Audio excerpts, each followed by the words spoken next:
Irreverent, entertaining, cool. You're listening to LA Talk Radio.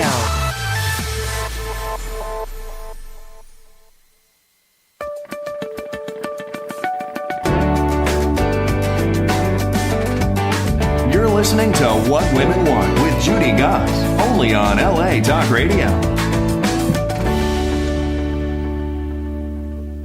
Hello, everyone, and thank you for tuning in once again to What Women Want Talk Radio. I'm Judy Goss, and I'm here with my co-host, Kristin West, whose film Seeking Valentina was just nominated a few days ago at the Hollywood Dreams International Film Festival. Congratulations, Kristin.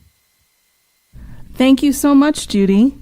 Oh, you're welcome. I know I threw that in. You weren't expecting it, but I'm just so proud of you. Oh, and we're also in the company of another superstar on our show today, NBC's Today Show's financial editor, Jean Chatzky. Jean has been talking finance for decades and has a lot of important advice, and we're going to find out where her story all started in the finance world. You'll actually be quite surprised at the answer, I think. It's amazing, the backgrounds of some of our guests and how they took the paths to create their legacies and where they are today. We'll be bringing Jean on in just a few minutes. And in the meantime, I want to thank all of you out there, our listeners. We've been on for 3 years, and we've hit over 800,000 downloads. Oh, my gosh, but who's counting? We still get so excited every single show, and we know you do also. So if you haven't subscribed to us, please do so on iTunes or visit our archives on LA Talk Radio's website, latalkradio.com.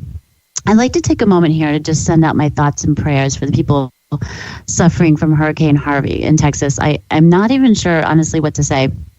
It's really just indescribable tragedy. And I myself have been through 2 devastating hurricanes, Andrew and more recently Hurricane Sandy. And I can just only begin to imagine what these people are going through. And this one looks even worse. So God bless everybody out there, the first responders, the selfless people who are volunteering to save people. And it's just, you feel so helpless. Kristin, you're from Texas. Your family, everyone down there is okay. It's going to take such a long time to recover. It just kind of reverberates, all through the country, really. The people of Texas and the surrounding areas that are going to be affected by the storm are going to need support for a long time. And we need to keep in mind in our thoughts and in our words and our actions what this region of the country will need. And I think one thing that we also have to keep in mind is this storm is moving. It's moving to Louisiana. It's moving into the other states. We need to make sure that we keep the momentum going for the recovery of these areas that are affected. That's right. And I've seen this happen where people just donate and they come out of the woodwork to volunteer and drive over there. And I just, my thoughts and prayers are with everyone. I want everybody to be safe. And if they say don't go in an area where you're not supposed to go, please adhere to that because it can get very dangerous, those situations. So God bless everyone down there. Okay, a little bit about my background. Besides being the host of this incredibly awesome radio show, I'm also a TV lifestyle expert, a regular contributor on NBC and Fox. And I was actually just on Channel 11 down in Atlanta a few weeks ago talking about how we completely underestimate our talents and what we can do to figure that out. And I was also plugging my Spirit of Women conference down there. I'm so excited. I founded the company What Women Want Networking 6 years ago, and we're now hosting our first national conference.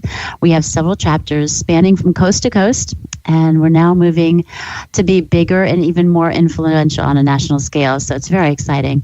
I'm also a St. Martin's Press author and a freelance writer for New York Lifestyles magazine.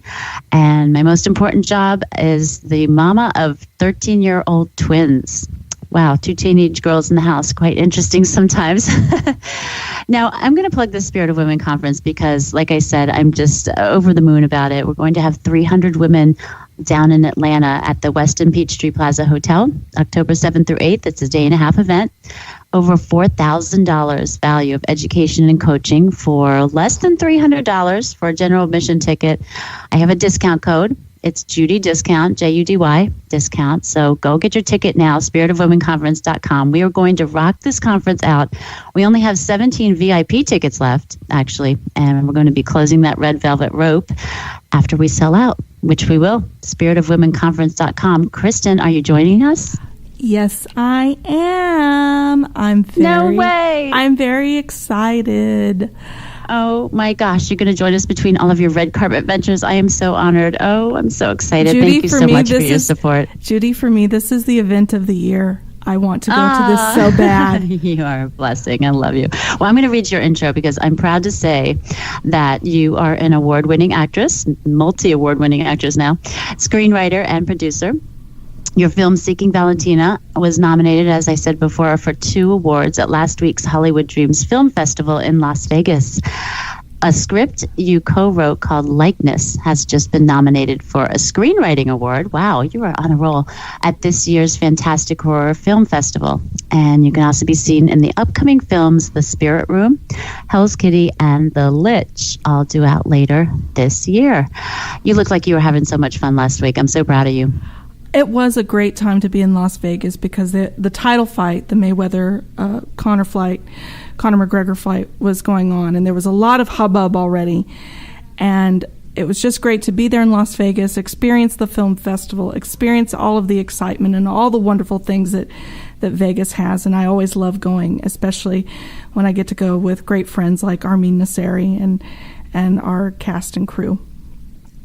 I love it. And when I'm in Las Vegas, I end up losing money and spending money. And so now our next guest is going to tell us exactly how we can kind of curb that a little bit and start to save money. And she's the expert here in the financial world. It's Jean Chatzky. She's the financial editor for NBC's Today Show. She's an award-winning personal finance journalist, AARP's personal finance ambassador, and the host of the podcast Her Money. And that is on iTunes. Jean is also a best-selling author. Her newest book, Age Proof, Living Longer Without Running Out of Money or Breaking a Hip, which she wrote with Dr. Michael Roizen, is a New York Times bestseller. In 2015, Jean teamed up with the Time for Kids and the PwC Charitable Foundation to launch Your Money, a financial literacy magazine reaching 2 million school children each month. Wow, that's fantastic. She lives with her family in Westchester County, New York. Welcome to the show, Jean. Hi, Judy. Hi, Kristin. Thanks for having me.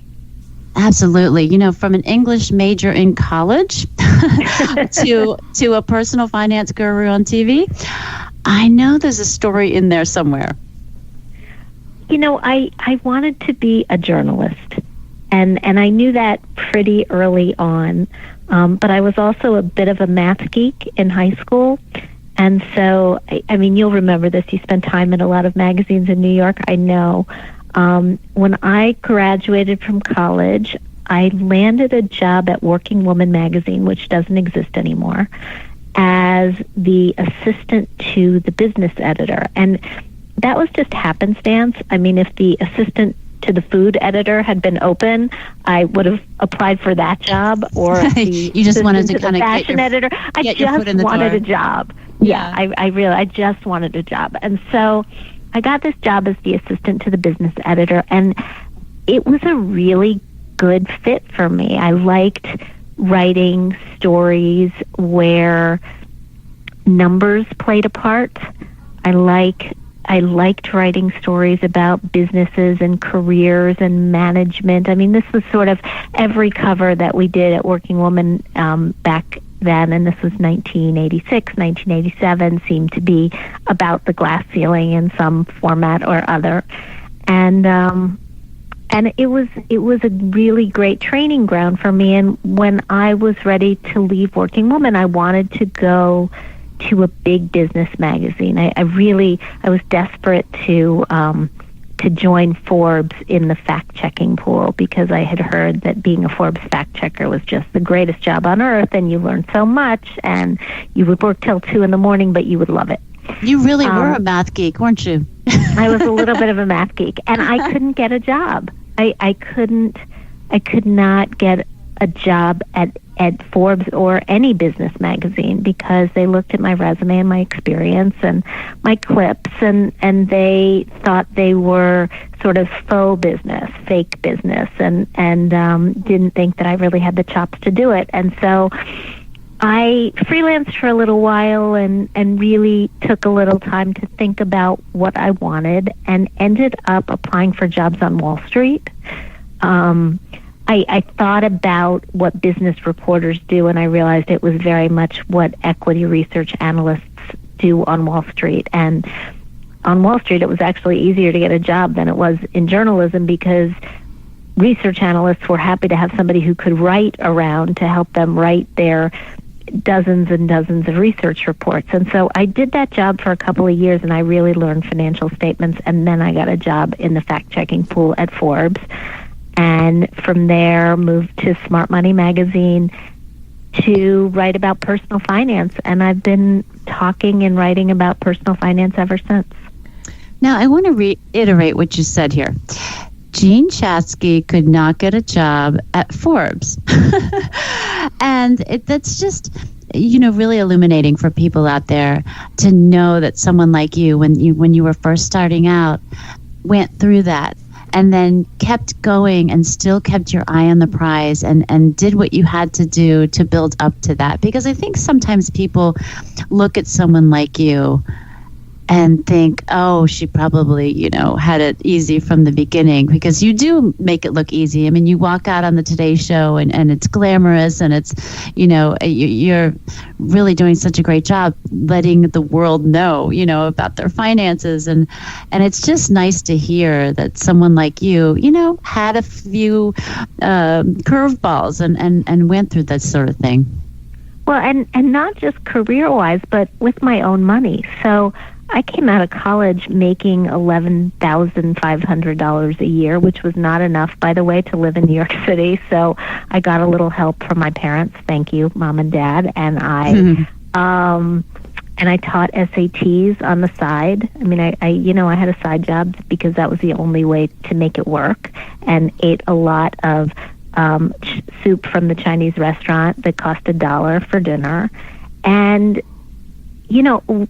really did not do a very good job of managing my money. I racked up some credit card debt, a lot of credit card debt, if I'm being totally honest about it, and didn't understand what a 401k was, even though I had one.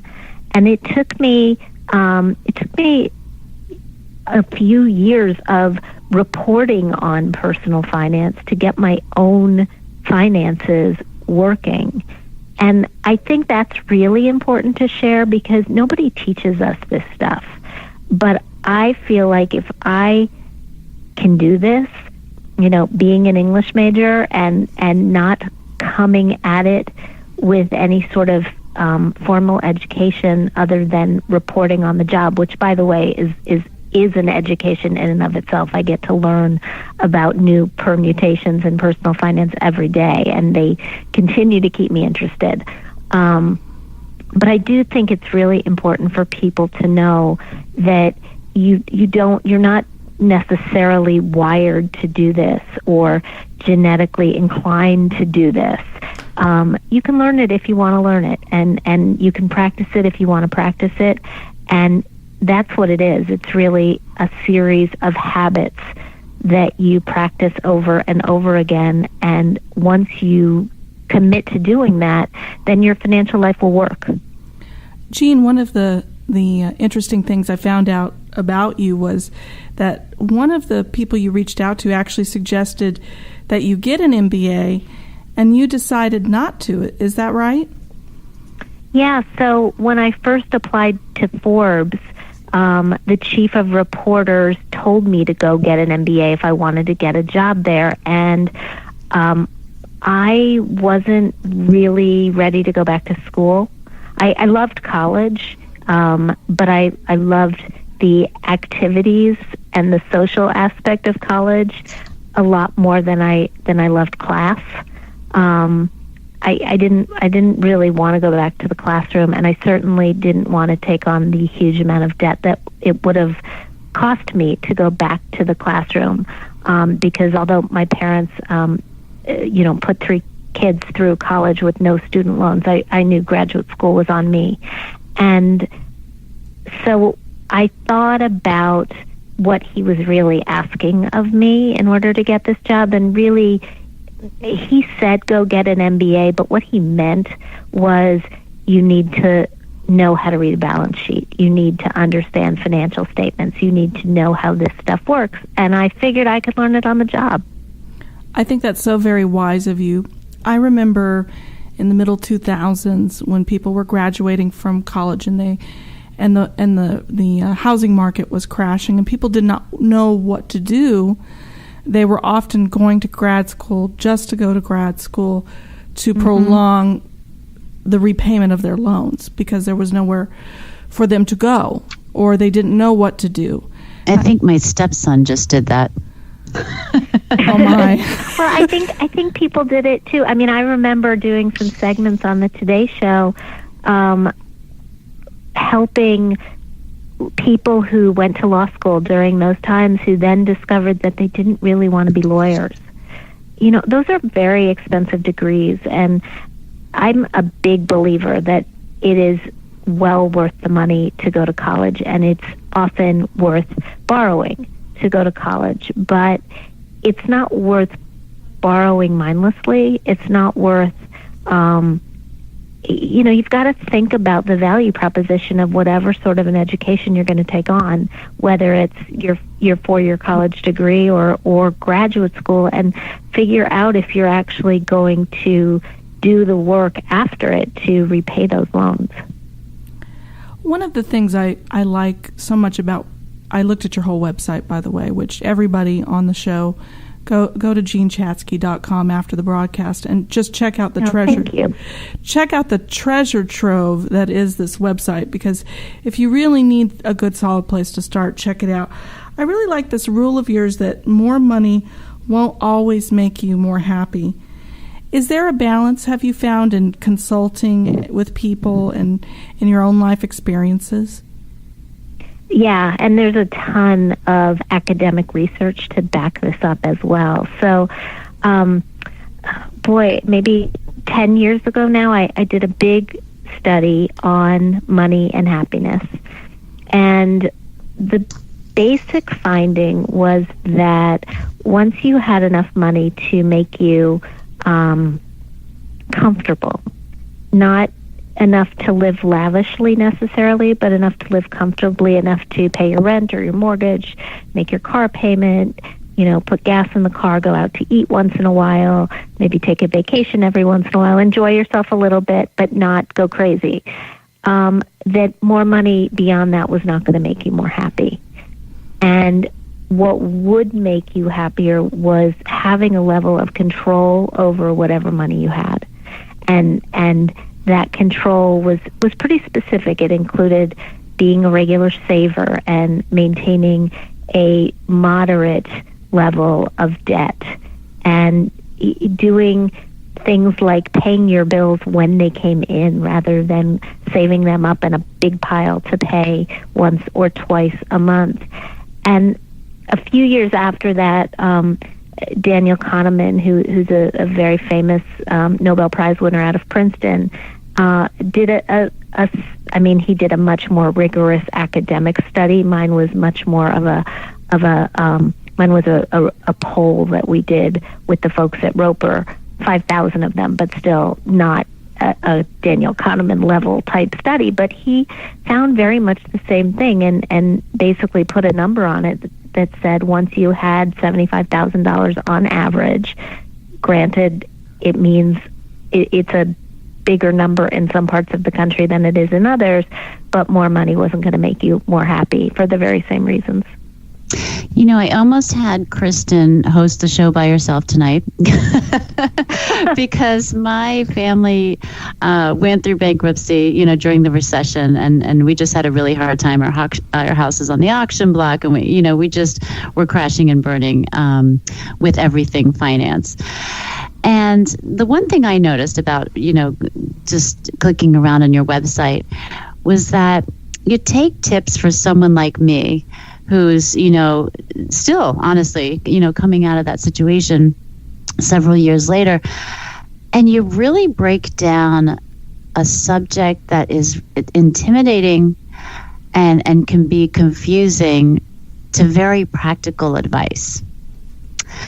Now, I want to ask how you do that, but that's such a broad question. But maybe another question would be, what are some of the basic pieces of advice that you have for people who are looking to kind of get ahead, but just look at the word finance and go, oh, I can't stand that, right? Yeah. And this is why, you mentioned at the top of the show that I have a podcast. It's called Her Money, and it's an ongoing weekly conversation about all this kind of stuff. It's about life, but through the window of money. And I want to actually answer your first question about how I simplify it, although I don't believe I make it simplistic.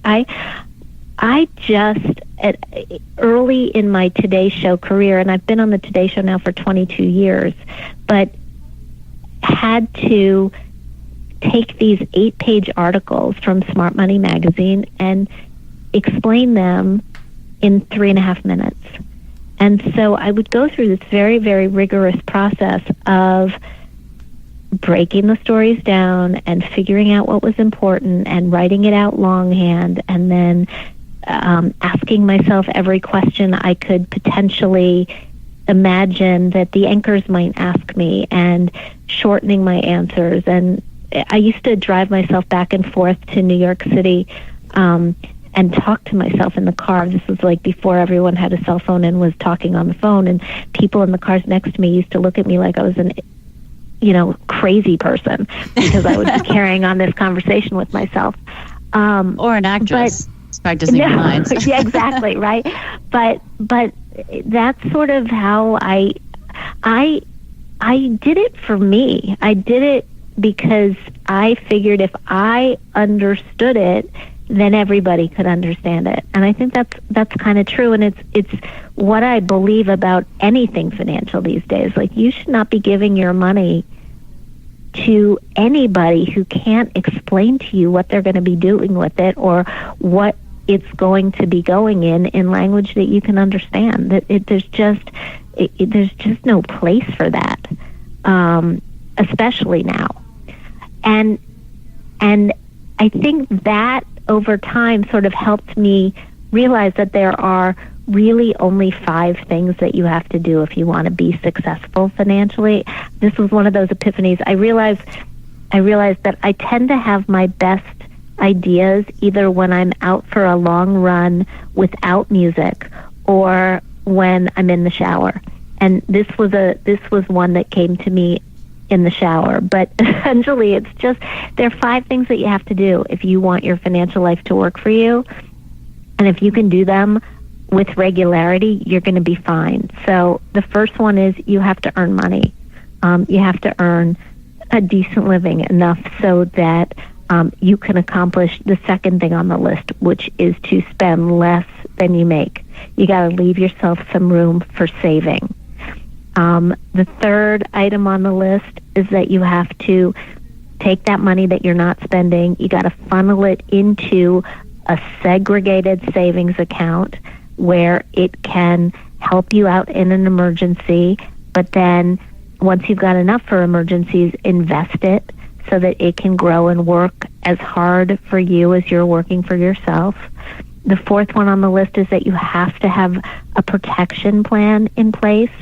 That includes life insurance if you have dependents. It includes health insurance for anybody. It includes a will so that if something, God forbid, were to happen to you, the people that you care about would actually be able to have access to this money that you've got for them.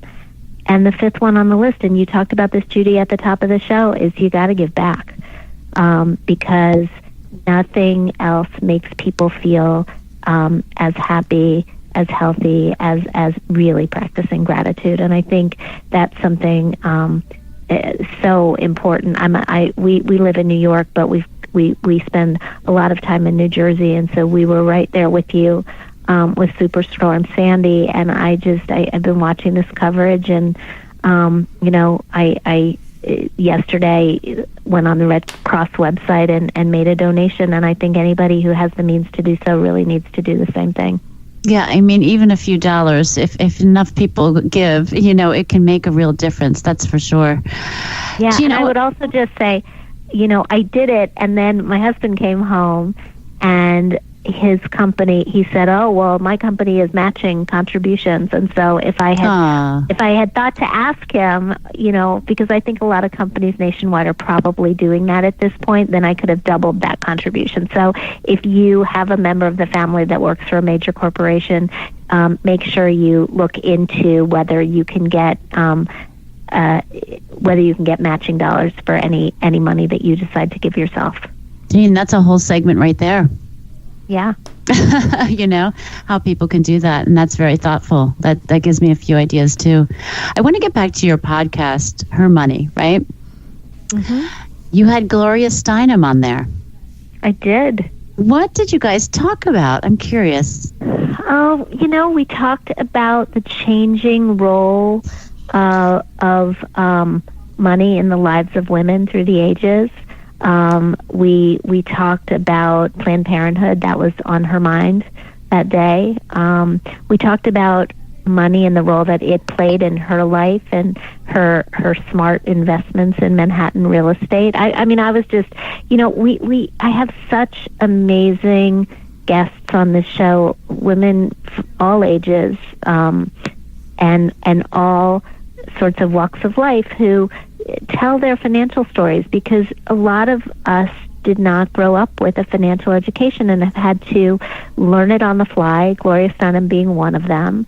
And sharing that with other women gives all of us a little more air and confidence, I think, when it comes to making the sort of financial decisions that we have to make. And that's the thing. There is no getting around the fact that we as women are going to have to run our financial lives in the vast majority of cases, at least at some point in our life, even if we're not doing it now, because we outlive men, we're staying single longer, we get divorced.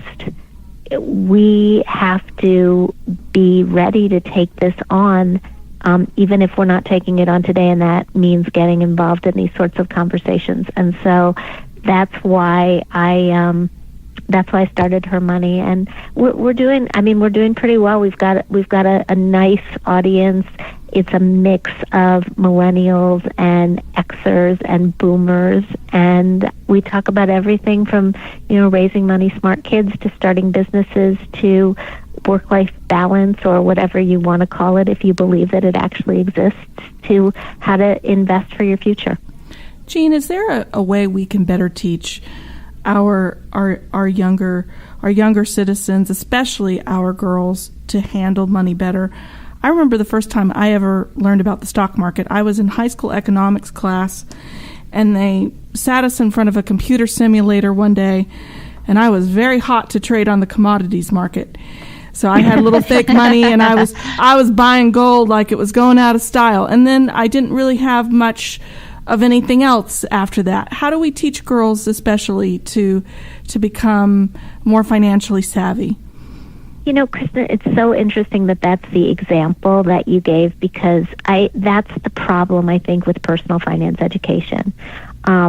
So much of it is wrapped up in these stock market games that don't have very much to do with the real life needs of managing your own money, which have a lot more to do with budgeting and credit and saving before you get to investing. Yes, you have to invest, and you should get in your 401k, but you should probably do it in a very boring way where you put your money in a diversified fund and you just keep contributing.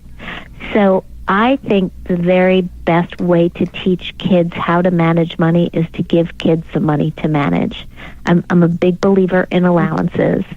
I think most people don't give allowances properly. What you're trying to teach kids is that money is a limited resource, and that they, like adults, have to make choices about where to use their resources. And so by making sure that they have some money, but they also have a list of things that you, the parent, are no longer going to pay for, where they have to decide how to allocate their money, what's worth it, what's not worth it, what's worth banking for, saving for a few weeks to have enough for, what will they regret if they blow a whole week's allowance on, when is it worth it to work, to have additional money to add to the money that your parents give you. My two kids at this point one's in college, one's out of college, and there are a lot of light bulbs that go on with an allowance, but nothing teaches a child more about money than working and earning their own. Do you think the school children know something that older people don't? I know that I saw this article, and I thought it was funny because I was a millennial. I am a millennial. And it was like, how to shop. I was going to say. How to shop like a millennial. I'm like, how do I shop like me? What are they talking about? Is there something, because the kids have more technology now in their hands than we do. Does that present certain advantages or disadvantages as things become more sophisticated? I don't know about shopping, although I do think, millennials, like most of us these days, at least for big purchases, are very used to doing a lot of research online before we even go to a store, if we even go to a store. But I had an interesting conversation with my daughter the other day about Venmo and how easy it's made her generation. It's made the flow of funds between members of her generation become in a way that it just wasn't for us. She was at a party with a bunch of her camp friends over the summer. She was put in charge of getting bagels for the morning. There were 40 kids at this thing. They all slept over. And so she went out in the morning and she got a mess of bagels and spreads and juices and all the kind of whatever people wanted. And then she Venmo charged everybody on the party list $3. And they all paid her. And she didn't have to go around and collect. She didn't have to bug people, those of whom I said, what happened? There had to be people who didn't pay you. She's like, yeah, I just embarrassed them online. I mean, it was a very routine transaction, no chasing people down. I do think in some ways the technology has definitely made it easier for them, but in other ways I think it's made it a little harder because money is a lot more invisible than it used to be. Mm-hmm. They don't see the money flying back and forth as much as we did when we were spending cash. And we know that cash is easier to hold on to. It's easier to save. When it comes to spending on plastic, it's a little too easy to spend impulsively and get in over your head. So I think it's a mixed bag. Yeah, when I look in my wallet and it's empty, I sure as heck know the deal. Yeah. And this brings me, actually, it's a nice segue into my next question, which is really how much of our mental awareness has to do with the amount of money that we have. Is there an association there? And if there is, I think there is. How much is it? I'm not sure I understand the question. So if I have a negative kind of attitude towards money, I'm never going to make the amount of money that I thought I would make, or I keep thinking that, I'm almost there, but I'm never really going to get there, or that type of thing. Do you think that has a direct effect on, our really potential or the outcome of what we're going to make? Like, do you think? Yeah, no, I do. I mean, I think it has a direct impact, much in the same way that telling yourself you'll never be able to run a marathon has the impact of you never running a marathon. I think negative thinking doesn't help. by the same token, I'm not a big believer in The Secret. I don't believe that if you envision yourself wealthy, you will automatically become wealthy. I think you have to work for it. And I think that there are a number of traits that you can, I like the research, and I did another big study a few years after I did the happiness study, trying to figure out why it was that some people succeeded in all sorts of financial climates while other people got stuck or fell back. And it was in many ways a direct response to The Secret, because I was frustrated by the success of that book. It didn't really resonate with me. And what I found was there's this cocktail of both financial habits and personality traits that do enable people to succeed pretty continually. And they're things like optimism and resilience and connectedness and doing something in life where you feel like it's a calling rather than a job, as well as financial habits like saving. Saving habitually really solves so many problems. If you've got savings, then you've got a way out of a bad job or a bad relationship or a bad investment. You really can write your own ticket if you're a habitual saver. And so I don't think I can speak highly enough of that. But saving habitually, making sure that those protections are in place for you, minimizing credit card debt, combined with the personality attributes, really do put people on the road to success. Jean, I have to ask, is there a way that you would recommend saving? I know a lot of people right now, because the interest rates and the yields on savings accounts are not what they have been in the past. They're really just either not saving, putting it off. Is there a way to do that? Should we stash it under our bed? No. No. It's not going into your Venmo account? No. So you want some savings in cash, at least a few $1,000s, probably a little bit more than that. And then you want to be with your long-term money in an investment portfolio, a mix of stocks and bonds that make sense for your age and your risk tolerance. And if you've got a plan like a 401k at work, you want to just be contributing to that automatically through paycheck withdrawals. If you don't have a plan at work, then you need to set one up for yourself. It can be an IRA, it can be a Roth IRA, it could be a SEP plan, which allows you to put away more each year than you can put into an IRA or a Roth. But the key is these automatic contributions, because as human beings, we're not wired to think about the future. We're wired to think about the present. And so you need to take that decision out of your day-to-day life and just make a good decision one time and let those automatic contributions, both into savings and into your investment accounts, ratchet right up. Now, the exception to the money that you want to invest is money that you do need in the short term, meaning the next few years, to pay for college or to put a down payment on a house or whatever your short-term goals happen to be.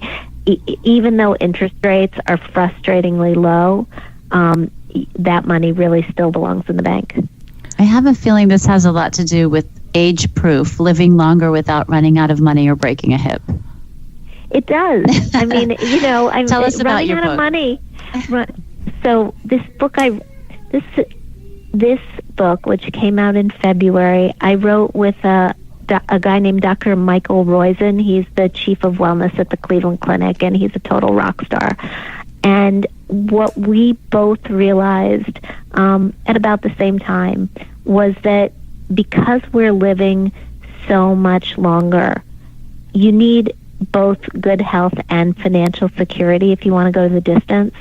And even if you've got good health, if you don't have financial security, you're not going to be able to stay healthy, and vice versa. If you've got financial security, but your health is really lousy, your finances are going to go down the drain very, very quickly.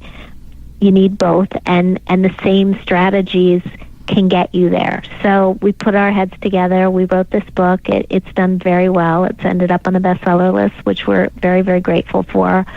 But the same strategies, things like automating, can help you improve both your health and your finances. Things like building strong teams and knowing how to substitute a better habit for a bad habit, because it's really hard to break habits. It's much easier to substitute a new one for a bad one, can really help you along the way to success. When is it too early to make a will, or is there a signpost that you should make a will? Because I know a lot of people in my age group may have assets or something, and they don't even think about making a will because that's what older people do. Is there a signpost that you should make a will, or you should investing in life insurance? The flashing signpost that you should make a will is having a baby. Okay. Once you've got dependents, you absolutely must have a will. Before that, if you've got assets that you really care about where they end up, whether you want to make sure they end up in the hands of charity, you want to make sure they end up in the hands of maybe your siblings rather than your parents or anybody besides your spouse, then you have to make a will.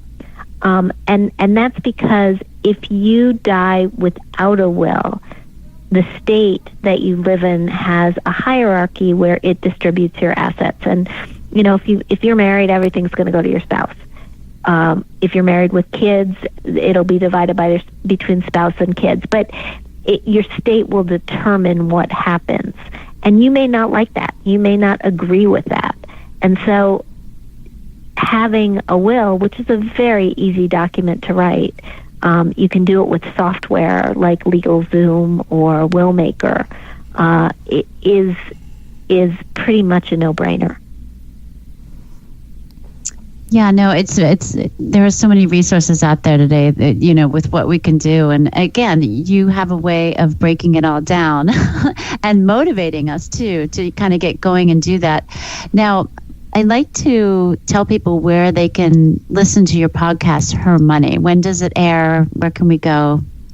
Oh, thank you. So you can find it anywhere you find podcasts, basically. So iTunes, which I think is now called Apple Music, Stitcher, SoundCloud, Her Money with Jean Chatzky is up there. But people can also go to my website and subscribe on my website to Her Money.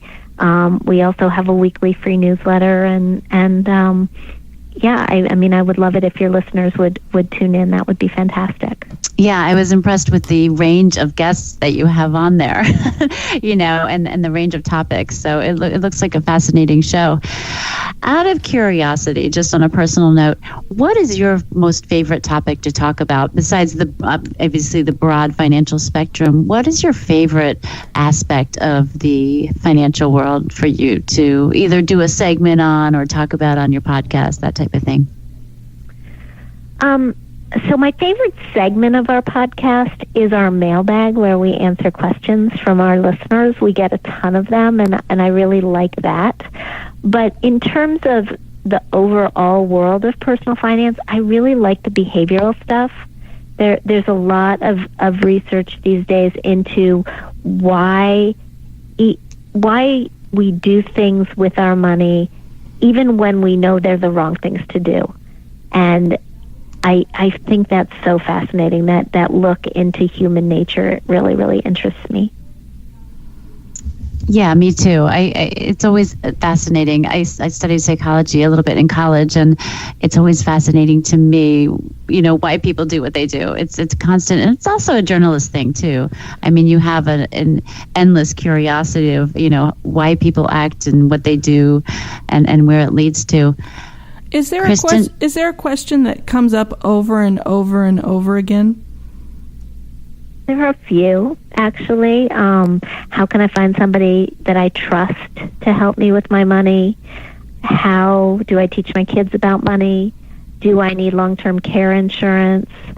I mean, those are some of the biggies. What's the best way to pay off my student loan debt? I can imagine, yeah. If you don't have money. Right. Yeah, exactly. Right. Yeah, no. And so how do you find someone that you can trust? What are the top tips that we can give listeners out there? I like to start much in the same way that you would look for a doctor. I mean, ask people who you trust, who they work with. It's best to ask people who are in a similar financial situation to you, so maybe colleagues rather than friends.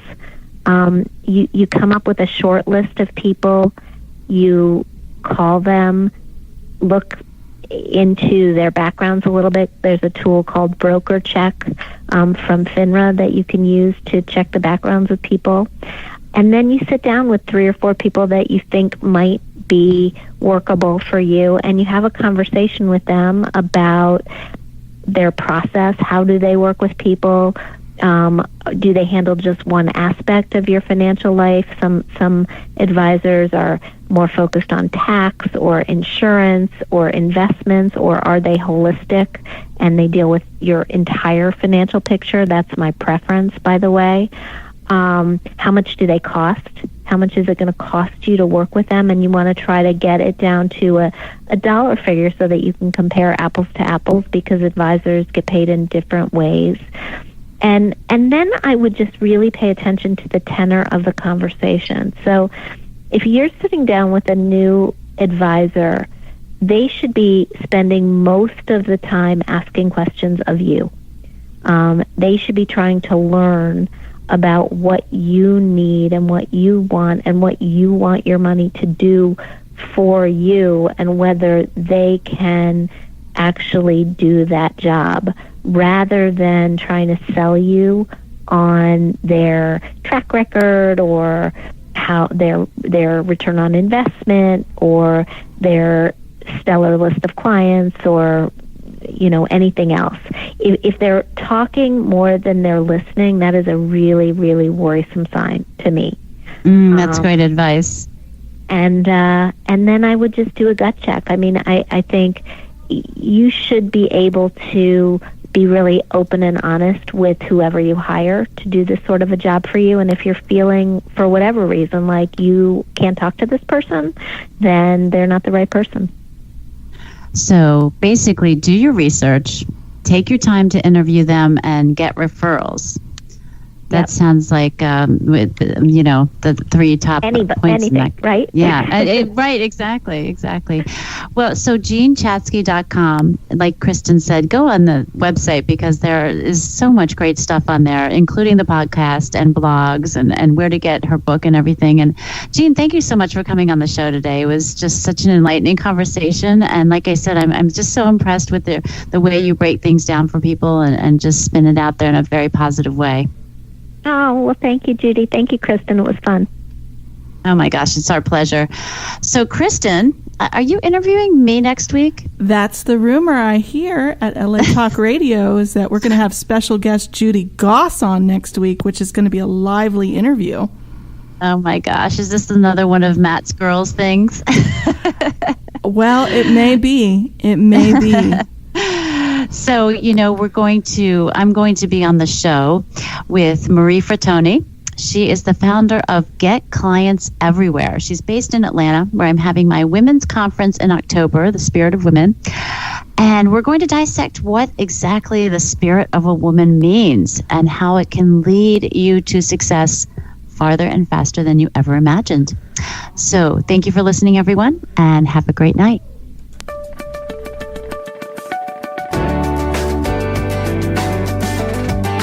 You're listening to What Women Want with Judy Goss, only on LA Talk Radio.